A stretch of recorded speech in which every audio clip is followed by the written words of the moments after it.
मेरे साथ मौजूद हैं डॉक्टर बिल्कीस, मेरे साथ मौजूद हैं आगा गालिब, मेरे साथ मौजूद हैं डॉक्टर राबिल ख्वाजा जो कि इंस्ट्रक्टर फैमिली मेडिसिन है, और साथ में doctor Ayesha Ilyas consultant infectious disease हमारे साथ मौजूद हैं। अस्सलाम वालेकुम। मैं आप सबको शो में खुश आमदीद कहना चाहूँगी। आई एम श्योर कि आप भी चारों अपने आप को बहुत बच बचा के चल रहे होंगे, क्योंकि ये सीज़न ऐसा है कि सारी वायरल बीमारियाँ भी हैं। माशाल्लाह से पे जो बारिश हुई है, पानी बहुत सारी जगहों से जो पिछले महीने की बारिशों से अभी तक नहीं निकला, मच्छरों की बहुत आत है। तो ये बताएं, क्या कोई, सबसे पहले तो आपसे जुड़ूंगी बिल्किस साहब, कौन कौन सी बीमारियां इन बदलते मौसम के साथ आजकल सबसे ज़्यादा फैली हैं? स्किन डिजीज़, एलर्जी बहुत हो रही है, नज़ला ज़ुकाम खांसी, मलेरिया और जो है ना डेंगू। और मेरी तो सोसाइटी ऐसी है कि वहाँ पे दरख्त बहुत है, तो ज़्यादा आपको कोशिश रहना पड़ता है। बहुत ज़्यादा वो शब कहते हैं शाम के वक्त निकल नहीं सकते। नहीं, बिल्कुल भी नहीं। वो बिन हालांकि इतनी सारी सफाई वगैरह सब होती है, लेकिन बहुत ज़्यादा। गालिब, आपके पास आजकल जो पेशेंट्स आ रहे हैं वो कौन कौन सी बीमारियां लेकर आ रहे हैं? जैसे आपने कहा, इसमें सिर्फ एक चीज़ का इजाफा करूँ, गैस्ट्रो के पेशेंट्स बहुत ज़्यादा आ रहे हैं, पेट के अमराज के पेशेंट्स बहुत ज़्यादा आ रहे हैं, नोजिया के पेशेंट्स बहुत ज़्यादा आ रहे हैं। इवन बहुत सारे ऐसे पेशेंट्स आ रहे हैं जो कि जिनको डेंगू हो चुका था और पेन्स, उनके बॉडी पेन नहीं जा रहे, बॉडी एक्स नहीं जा रहे, फटीग नहीं जा रही। तो इस तरह के अगर देखा जाए तो कॉमनली बहुत ज़्यादा पेशेंट्स अब आ रहे हैं पिछले 1.5 महीने से। पिछले 1.5 महीने में। डॉक्टर साहब, आप बताएं, आपके पास कौन से पेशेंट्स की इस वक्त आजकल बहुत आता है? जो अभी डिस्कस हुए कि पेट के अमराज, डेंगू, मलेरिया, डेंगू बहुत कॉमन आ रहा है आजकल। डॉक्टर साहब, मैं पिछले दिनों कहीं गई हुई थी, तो वहाँ पे बच्चे खेल रहे थे, जैसे अंधेरा हुआ, मच्छर एकदम से, मच्छरों ने कहा अस्सलाम वालेकुम, हम आ गए। तो मैंने कहा वो बच्चों को तो मैंने मस्कीटो रिपेलेंट भी नहीं लगाया हुआ। तो वहाँ पे किसी ने मुझे कहा कि बच्चों को डेंगू नहीं होता। क्या वाकई ऐसा है, बच्चों को डेंगू नहीं होता? नहीं, बच्चों को भी डेंगू होता है। बच्चों को भी डेंगू होता है। ये डरने की बात इसलिए कि जिन्होंने मुझे कहा था वो खुद डॉक्टर थी। असल में मच्छर जो है, फीमेल एडीज इजिप्टी होती है जो डेंगू करवाती है, उनको प्रोटीन चाहिए होता है जो हमारे ब्लड में होता है, जिससे वो अपने एग्स बनाती है। जी जी। तो वो तो बच्चों का भी सेम खून होता है, हमारा भी सेम खून होता है। बिल्कुल। और वो जो डॉक्टर साहब कहते हैं कि वो जो डेंगू का मच्छर जो है वो सिर्फ सुबह के टाइम काटता है, वो इससे ज़्यादा कि अगर आप दूसरी या तीसरी मंजिल पे रहते तो इतना तो डेंगू का मच्छर प्रवास करके ऊपर जा ही नहीं सकता। तो क्या ये सही बात है? नहीं, ऐसा नहीं है, दिन में भी काटता है। ये एक है मिथ्स में से कि सिर्फ शाम में काटता है या सुबह के वक्त काटता है, लेकिन दिन में भी डेंगू का मच्छर काटता है। दिन में भी डेंगू का मच्छर काटता है। और क्या वो वाकई वाली बात है कि डेंगू के मच्छर की इतनी परवाह नहीं? तो वो लोग जो कि दूसरी तीसरी चौथी मंजिल पे रहते हैं उनको कोई खतरा नहीं डेंगू के मच्छर? ऐसा नहीं है, मच्छर जहाँ भी आपको पहुंचा, आप जहाँ होंगे मच्छर को पता चल जाएगा। जहाँ आपने पानी जमा रखा और जहाँ पे अफजाइश होगी, हाँ, जहाँ पे अफजाइश होगी तो वहाँ पे पहुँचना ही पहुँचना जहाँ मच्छर ने। डॉक्टर साहब, आप क्या ज़्यादा केसेस देख रही हैं, और बच्चों में आजकल जितनी वायरल प्रॉब्लम्स हैं वो क्यों हैं? जो हम इन्फेक्शन के हवाले से देख रहे हैं, जैसे कि स्किन डिजीज़ और अच्छा डेंगू और मलेरिया भी हम पूरा साल ही देखते हैं, लेकिन इसकी मानसून, पोस्ट मानसून, गर्मियों के बाद छुट्टियों में, हाँ, इसमें ग्राफ बढ़ जाता है पेशेंट्स का। इस वक्त जो सर फहरिस्त है, डेंगू तो है, मलेरिया भी है, लेकिन इसके साथ साथ RSV वायरस, अपर रेस्पिरेटरी, अगर आपने देखा हो बच्चों में आजकल बहुत सारा नज़ला ज़ुकाम, खांसी, कान का दर्द चल रहा है। तो इस वक्त जो चल रहा है वो वायरल इलनेसेस में रेस्पिरेटरी ट्रैक इन्फेक्शन भी बहुत चल रहा है। और बच्चों को जब रेस्पिरेटरी ट्रैक इन्फेक्शन होते हैं तो उनको पेट के भी मसाइल शुरू हो जाते हैं, क्योंकि वायरल एक सिंड्रोम होता है। तो उसमें फटीग, पेट खराब होना, नज़ला ज़ुकाम, खांसी, ये भी आजकल बहुत चल रहा है। बिसाइड्स इसमें फिर हमें बच्चों की केयर कैसी करनी चाहिए? क्योंकि बच्चा है, बच्चा बाहर खेलेगा भी, स्कूल भी जाएगा, और स्कूल में आपको नहीं पता कौन बच्चा कोई वायरस कैरी कर रहा है। वो आप बिल्कुल सही कह रही हैं, और इसीलिए स्कूलों में और स्कूलें प्रोएक्टिवली ये कहती भी हैं कि अगर आपका बच्चा बीमार है तो काइंडली उनको मत भेजें। ये एक सबसे इम्पॉर्टेंट चीज़ होती है। RSV की वैक्सीन और फ्लू वैक्सीन तो हर साल आती है हमारे यहाँ, और उसका अपटेक बहुत कम होता है। तो एक चीज़ जो हम हर साल सितंबर ऑनवर्ड्स देखते हैं वो फ्लू वायरस होता है। तो फ्लू की वैक्सीन होती है अवेलेबल, और हर किसी को लगा लेनी चाहिए वक्त से पहले। RSV की भी वैक्सीन मौजूद है दुनिया में, लेकिन हमारे पास मौजूद नहीं है। 2-3 चीज़ें हम इसको ब्रेक डाउन करें तो एक कम्युनिटी लेवल पे हम क्या कर सकते हैं, एक पर्सनल लेवल पे हम क्या कर सकते हैं। आपने वैसे डॉक्टर साहब प्लीज़ कथा कलामी की माजरत, आपने वैक्सीन के वाले से बात की। हम तो वैक्सीन से बहुत ही डरते हैं। कोई वैक्सीन आ जाए तो हम कहते हैं नहीं, ये हमारी नस्ल कुशी की इसमें कोशिश की जा रही है, वो क्योंकि हम इतने ज़हीन हैं तो कहीं दोबारा ना ऐसे लोग पैदा हो जाएं तो हम लोग मारना चाह रहे हैं। अभी फ्लू के हवाले से भी जैसे देखें ना, अभी जो कोविड था वो भी एक फ्लू की वर्स्ट फॉर्म थी, और बहुत से लोगों को नहीं पता। अभी आपको ख्याल इसलिए भी ज़्यादा रखना है क्योंकि दिसंबर में जो हमारे जो बड़े लोग हैं, जो बुजुर्ग लोग हैं, उनकी ज़्यादातर डेथ्स होती हैं, इट्स बिकॉज ऑफ फ्लू, जो आपको पता ही नहीं। So you have to be very very very much cautious about it. ये डॉक्टर साहब, क्योंकि हमारे हम बहुत बात तो करते हैं फ्लू की, लेकिन लोग उसको बहुत ईजी लेते हैं फ्लू कि चलो कोई बात नहीं, 3 दिन ठीक। और अगर ईजी लेते हैं ना तो अल्लाह का शुक्र करना चाहिए हर सीज़न के बाद कि ईजी है, क्योंकि फ्लू के एपिडेमिक्स या पेंडेमिक्स जो हुए हैं दुनिया में, उन्होंने सबसे ज़्यादा अमवात की हैं, स्टार्टिंग फ्रॉम स्पेनिश फ्लू जो कि 1800 समथिंग में हुआ था। तो मिलियंस वैक्सीन्स तो हमें जो है ना हर साल शुक्र अदा करना चाहिए, क्योंकि हम वैक्सीन नहीं लगाते हैं, और अगर हमारे यहाँ पेंडेमिक नहीं आता तो अच्छी बात है। हाँ, लेकिन अब वैक्सीन लगवाना फ्लू की कितना ज़रूरी है डॉक्टर साहब? देखिए, वैक्सीन फ्लू की हर किसी को हर साल लगानी चाहिए। ये एक जिसको हम कहते हैं फ्लू के शॉट्स लगते हैं, फ्लू शॉट्स होते हैं, और उससे देखें ये गारंटी नहीं होती कि आपको अच्छा एक जैसे आपने भी कहा कि Covid worst form of flu एक खास वायरस है। कॉमन कोल्ड एक अलग चीज़ है। कॉमन कोल्ड आपको सारा साल हो सकती है, दूसरे वायरसेस से हो सकती है। फ्लू वायरस एक खास वायरस है जो कि बर्ड से और हमारे पास आता है, और ये जो है वबाई सूरत इख्तियार कर सकता है। आपने भी ज़रा बर्ड्स की बात की है, मैं ये सोच रही हूँ कराची हमारे यहाँ तो वो ये जंगली कबूतर बहुत हैं, और अब लोगों को ये आइडिया ही नहीं है कि ये जो जंगली कबूतर हैं ये इतनी जगह, चाहे अच्छी बात है हम इनको दाना डालते हैं, अच्छी बात है, अल्लाह की मखलूक को हम वो ग़िज़ा मुहैया करते हैं, लेकिन वो जो उड़ते हैं और वो जो उनकी डस्ट है, वो जो उनकी ड्रॉपिंग्स हैं, वो जब ड्राई होती हैं, वो जो हवा में जाती हैं, तो डॉक्टर साहब वो भी तो हम और वो हम जी हाँ, जी हाँ, वो जी एक ख़ास किस्म के इन्फेक्शन कराते हैं क्रिप्टोकोकस पिजन से। तो अगर आप देखें ट्रफालगर स्क्वायर पे एक दफ़ा बहुत ज़्यादा कबूतर हुआ करते थे, जो कि उधर बैन हो गया है फीडिंग, लेकिन हमारे यहाँ इस वक्त रिलीजियस एक्सपेक्ट या जो भी एक खिदमत के या उसके अंदाज से एक्चुअली हम जो कर रहे हैं ना अपने साथ, वो हम खुद गलत कर रहे हैं। तो बर्ड्स को और पिजन्स की फीडिंग देखें, आप खाना रोक लेंगे ना तो वो उधर से माइग्रेट कर जाएंगे, लेकिन हम खुद ही अपने उसको दावत दे रहे हैं। अच्छा, ये भी वाकई अगर हम खाना रोक लेंगे तो माइग्रेट कर जाएंगे, ऐसा नहीं कि वो मर जाएंगे, ऑफ कोर्स वो हम जैसे थोड़ी है कि एक जगह बैठे रह जाएंगे, वो आगे उड़ के चले जाएंगे। मुझे बताएं डॉक्टर बिल्किस, ये जो हम बार बार बात करते हैं कि जो हमारा इम्यून सिस्टम पहले के मुकाबले में अब बहुत ज़्यादा वीक हो गया है, क्या वाकई ऐसा ही है? जी बिल्कुल ऐसा ही है, क्योंकि हम हाइजीन के नाम पे हाईजेक हो गए। पहले हम पानी उबालते थे, उसमें भी इतने चीज़ें नहीं होती थी, पानी उबालते थे घर में सब कुछ, लेकिन अब जो है ना हम बॉटल का पानी लेना ज़्यादा बेहतर समझते हैं। पहले के ज़माने में ऐसा बॉटल का पानी साफ है, साफ जी बिल्कुल ऐसे समझते हैं, क्योंकि इसमें भी चीज़ें डली हुई होती है ना इसको न्यूट्रल करने के लिए।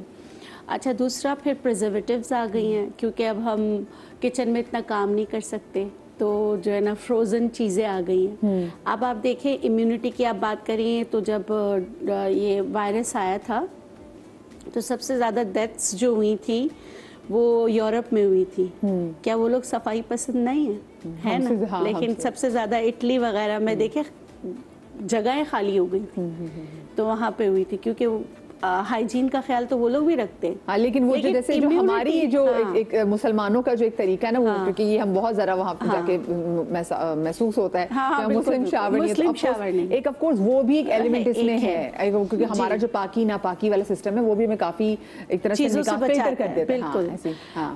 फिर यही जो है ना कि मतलब हम लोग बहुत सहल पसंद हो गए, अच्छा, आराम पसंद हो गए, ये प्रिजर्वेटिव्स बहुत डॉक्टर बिल्किस, ये जो हमने बचपन में ठेलों से इतना खाया हुआ, हमने भी तो दुनिया की हर वो कहते हैं ना गंदला चीज़ खाई हुई, तो क्या उसने भी हमारी इम्यूनिटी, जैसे हम मिलेनियल्स की बात करूँ तो हमारी इम्यूनिटी स्ट्रांग है, जो हमसे जो आगे छोटी वाली जनरेशन है जेनजी वगैरह, वो छोटी सी बात पे बीमार हो जाते हैं। बिल्कुल बिल्कुल, हमारी इम्यूनिटी इसीलिए स्ट्रांग थी ना, हम लक्कड़ हजम पत्थर हजम थे, हम मिट्टी के साथ खेलते थे। तो देखिए पूरी दुनिया में कहते हैं कि मिट्टी के साथ अगर आप खेलते हैं, अब हम अपने बच्चों को नहीं खेलने देते, नहीं नहीं नहीं नहीं एस्थमा हो जाएगा, ये हो जाएगा, हम रोक लेते। अव्वल तो मिट्टी है ही नहीं कि वो जिसके साथ खेला जाए, हम तो पिट्टू गरम और क्या क्या हमने नहीं खेला है, बाहरी आउटडोर गेम्स ज्यादा थी। अब तो स्कूल इतने से हो गए, छोटे छोटे ऐसे मंजिलें बना दी स्कूल में, और आप स्कूल भी वो वाले ग्राउंड का है, स्कूल में कहाँ पीटी होती, कहाँ पे बच्चों की इम्यूनिटी स्ट्रांग होती, कहाँ मतलब कि एक्स्ट्रा एक्टिविटीज़ वगैरह जो है बड़े बड़े स्कूलों में है, लेकिन बहुत कदरें कम हो गई ये चीज़ें। हमने अपना लाइफस्टाइल बदल दिया है, हम जैसे सहल पसंद हो गए, हमें कुछ भी चाहिए होता है, पहले घर में मसाले बनाए जाते थे, अब डब्बों के मसाले, अब वो उसका जायका भी ऐसा, अदरक लहसुन की पेस्ट मिल जाते हैं। आपने सहल पसंद आपने कहना, मुझे याद है छोटे होते थे तो कभी तंदूर से रोटी लेके आनी थी तो अबू कहते चलो पैदल ही चलते हैं, तो हम अबू के साथ पैदल चलते थे, साइकिल छोटे थे पैदल लेकर आ जाते, बड़े आराम से हमारी वॉक भी हो जाती थी। मेरे अबू को वॉक का वैसे ही बड़ा शौक होता था कि चलो बच्चे वॉक करें। अब तो हम बच्चे 2 कदम चलते हैं तो बच्चे हफ जाते हैं, बच्चे कहते हैं हमसे नहीं चला जा रहा है ना, तो वो ये चीज़ें देख रहे हैं। ये आपके नज़दीक ऐसा क्यों है? अगर हम बात करें हमारे इम्यून सिस्टम, और बहुत सारी देखें हम श्योर हम गलतियां कर रहे हैं, उनमें से आपको बड़ी मैसिव गलती क्या लगती है? वाले सबसे पहले जैसे डॉक्टर साहब ने कहा कि डिफरेंट किस्म के प्रिजर्वेटिव्स और लाइफ स्टाइल हमने बहुत ज़्यादा अपना ख़राब कर लिया। फिर अगर हम देखें कि हम लोगों ने अपने जितने भी इंग्रेडिएंट्स हैं जो हम खाना खाते हैं, मैं अक्सर ये बात करता हूँ, हमने उन सब को जो है वो केमिकलाइज कर दिया है। बगैर यूरिया के और बगैर पेस्टिसाइड्स के हमारा ना अनाज है, ना फ्रूट है, ना वेजिटेबल है। ऑब्वियसली उसकी जो एक तासीर थी, जो ग़िज़ाइयत थी, वो हमने खुद कम कर दी है GMO सीड्स की वजह से। तो ऑब्वियसली वो कहीं ना कहीं आपके जितने भी इंग्रेडिएंट्स को पीसते थे मसाले और फिर हम उसको ग्राइंडर में पीसते हैं, तो वो उसका भी ऑफ कोर्स जो ब्लेड से पीसी जा रही है जी फर्क पड़ता है। पत्थर से आज भी तहकीक हुई है कि पत्थर से पीसे हुआ जो स्पाइसेस ही कहूँगा मैं, जो स्पाइसेस होते हैं उनकी तासीर भी ज़्यादा होती है, उनकी इफेक्टिविटी भी ज़्यादा होती है। और उसका माइक्रोवेव ओवन ने बड़ा काम ख़राब किया है।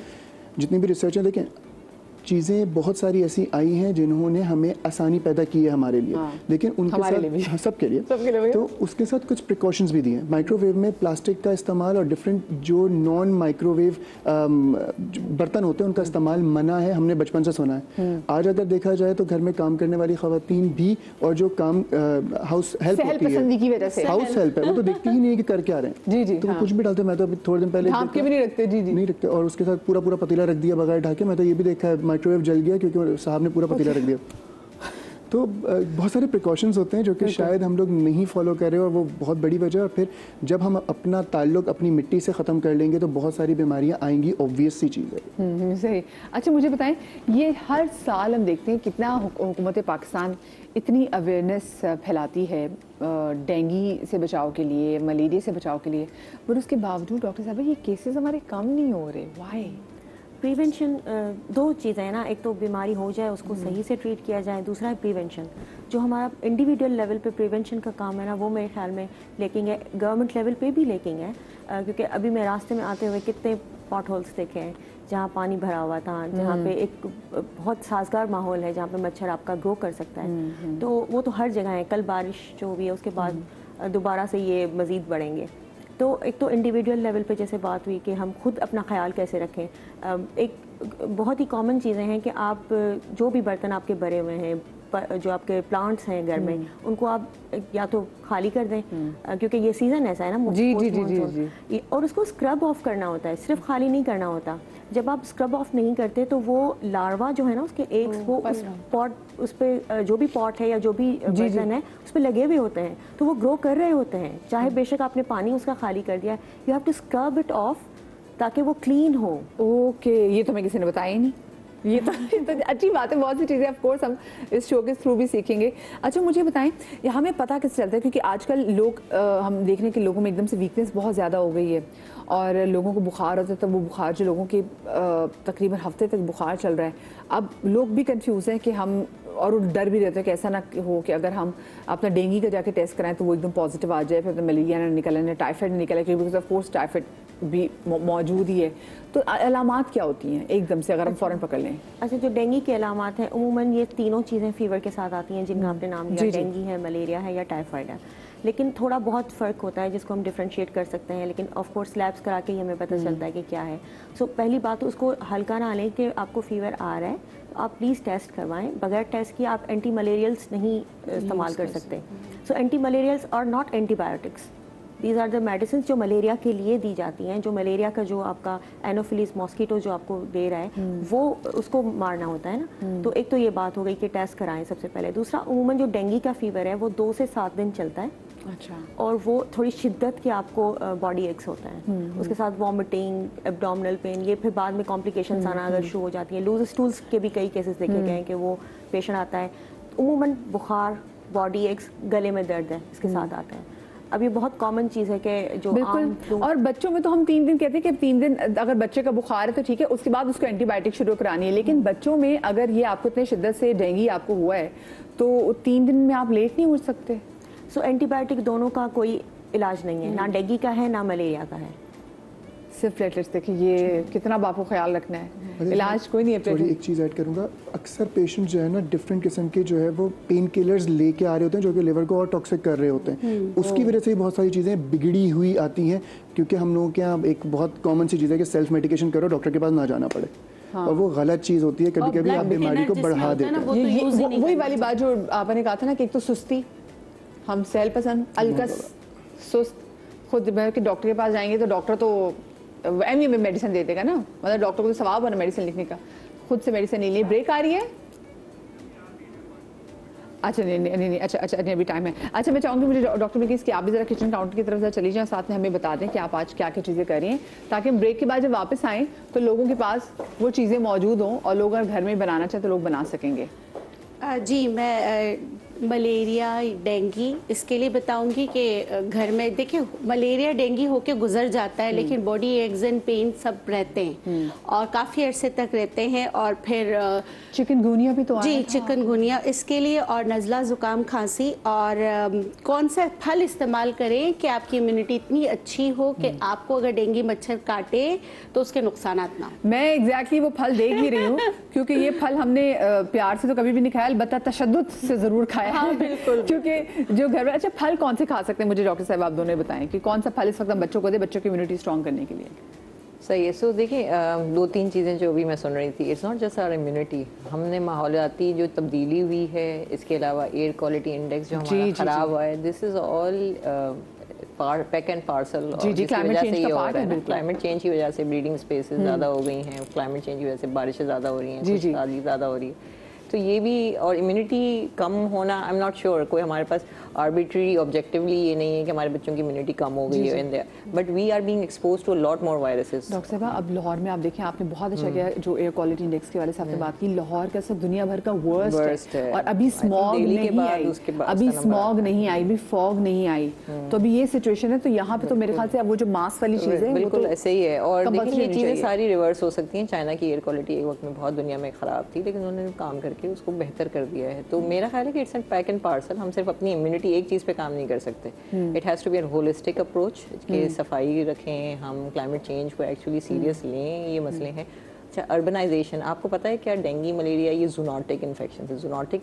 इन्फेक्शन का मतलब ये होता है कि ये जानवर से मिले हैं, ठीक है, ये इंसानों के लिए बने नहीं थे वायरसेस, ठीक है। हम चले गए, जो रियल एस्टेट डेवलपमेंट होती है वो क्या करती है, डिफॉरेस्टेशन करते हैं, अर्बनाइजेशन जो होती है, तो हम उनके बिल में चले गए जानवरों के, हमारी जो प्रॉपर्टीज बनी, मतलब हमारा इनसे कोई लेना देना नहीं था, वो तो हमने इनको खुद दावत दे दी, एक्सीडेंटल हम उसके होस्ट हो गए। ओके, सो देखिए, इस वजह से भी जितनी अर्बनाइजेशन होगी उस वजह से ये बीमारियां आती रहेंगी, and viruses are becoming stronger, that's one of the also factors.